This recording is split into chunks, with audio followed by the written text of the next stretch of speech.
और जनाब लोकसभा चुनाव के बहुत बता दिया है कि जसपा 10 की 10 सीटों पर लड़ेगी। किस तरह की तैयारी है? पार्टी की पीएसी की बैठक हुई थी और पीएसी की बैठक में राष्ट्रीय अध्यक्ष के नेतृत्व में यही निर्णय लिया गया कि सभी 10 लोकसभा सीटों पर जननायक जनता पार्टी मजबूत उम्मीदवार भी उतारेगी और मजबूती से उन सीटों को जीतने का भी काम करेगी। प्राथमिक तौर के जो स्क्रीनिंग है उस पर चर्चा हुई है और जल्द जो संभावित उम्मीदवार हैं उनके नामों की पार्टी घोषणा भी करने का काम करेगी। मेरा ये मानना है कि जिस तरह के प्रदेश के हालात हैं, प्रदेश की परिस्थिति को देखते हुए लोग बढ़ चढ़कर वोट भी डालेंगे और पार्टी के कार्यकर्ता जो भी जिम्मेवारी लेकर मैदान में उतरेंगे उनको जिताने का भी काम करेंगे। रोहतक से संजय कबलाना का नाम चल रहा है या कोई अन्य कोई भी उम्मीदवार हो, किसका नाम चल रहा है ये अभी प्रस्तावित करना मुमकिन नहीं है, मगर पार्टी के कई कार्यकर्ताओं के नाम हल्का लेवल की बैठकों से आए हैं और उसके ऊपर स्क्रीनिंग करके पीएससी अपना निर्णय लेगी। आपके परिवार से कौन लड़ने से मना किया है, कहा कि सुरजेवाला और किरण चौधरी।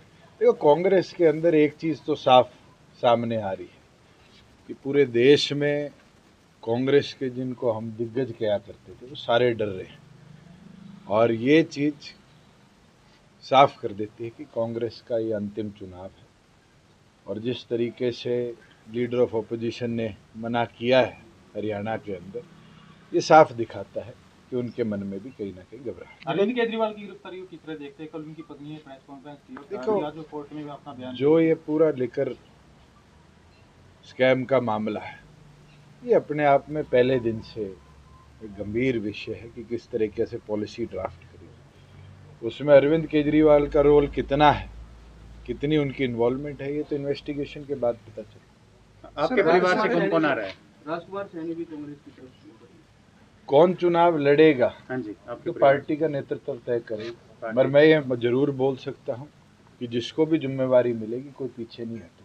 कांग्रेस आपने ये कहा था कि रोहतक की सीट गठबंधन में आपके खाते में आ रही थी, जब आपने मना कर दिया तो क्या इसको ये ना माना जाए अब तो आप किसी कार्यकर्ता को भेंट चढ़ा रहे हो दीपेंद्र हुड्डा के सामने? यदि गठबंधन में मिल रही थी तब आप संजय कबलाना को दे सकते थे या किसी और को दे सकते थे। मैं आपको एक चीज स्पष्ट कह देता हूँ कि अगर अलायंस में भी आती तो भी लड़ना पड़ता, आज भी लड़ना पड़ रहा है। क्या पार्टी पीछे हट रही है? और फायदा नुकसान की राजनीति ना चौधरी देवीलाल जी ने करी ना हमने करी। हमने ईमानदारी से 4.5 साल काम किया, प्रदेश की प्रगति के लिए काम, आगे भी करते रहेंगे। और एक विषय जो बारी बारी कई प्रेस के साथी कहते हैं और ओपोजिशन के साथी भी कहते हैं कि आप किसी को मैदान में उतारेंगे, वो किसी को बेनिफिट करेगा, किसी को नुकसान। पॉलिटिक्स कभी फायदे नुकसान की नहीं। हमारा कैडर है, प्रदीप देसवाल चुनाव लड़े थे पिछली बार और उस समय 22,000 वोट रोहतक लोकसभा में आए। दिग्विजय सिंह लड़े थे, सोनीपत में 60,000 आए थे, मैं लड़ा था 3.25 लाख आए। कुल मिला के 7 लाख से कम 10 सीटों पर हमारे वोट आए थे।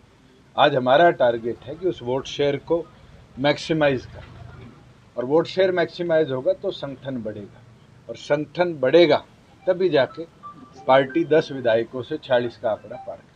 दीपेंद्र तो कहते हैं कि आपका एकमात्र मकसद सिर्फ उनको नुकसान करना है, रोकना। इसका मतलब उनके मन में दुष्यंत की घबराहट तो है, जननायक जनता पार्टी की घबराहट तो है। ये दिखाती है कि वो मैदान छोड़ने को पहले ही तैयार है। आज मैं तो नहीं घबराया कि हिसार से कौन लड़ेगा, भिवानी से कौन लड़ेगा, रोहतक से कौन लड़ेगा। ये तो चुनावी रण है, इसके अंदर जो भी सामने होगा मजबूत जीतेगा, जो मजबूत नहीं है वो रह जाएगा।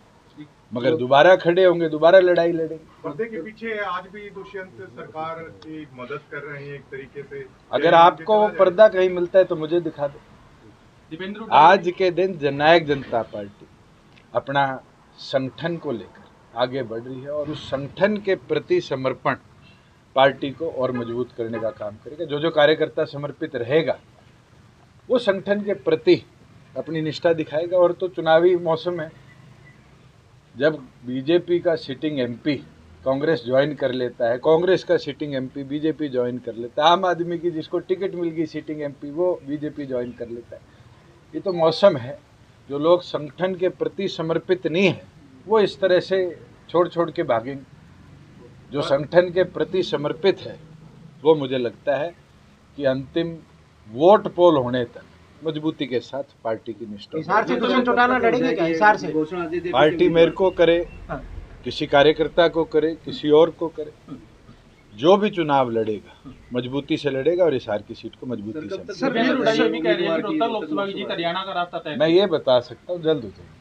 सर अभी तो हमारे नोटिफिकेशन हरियाणा की 25 अप्रैल को है और नॉमिनेशन जो है वो शायद मई के महीने में शुरू होंगे।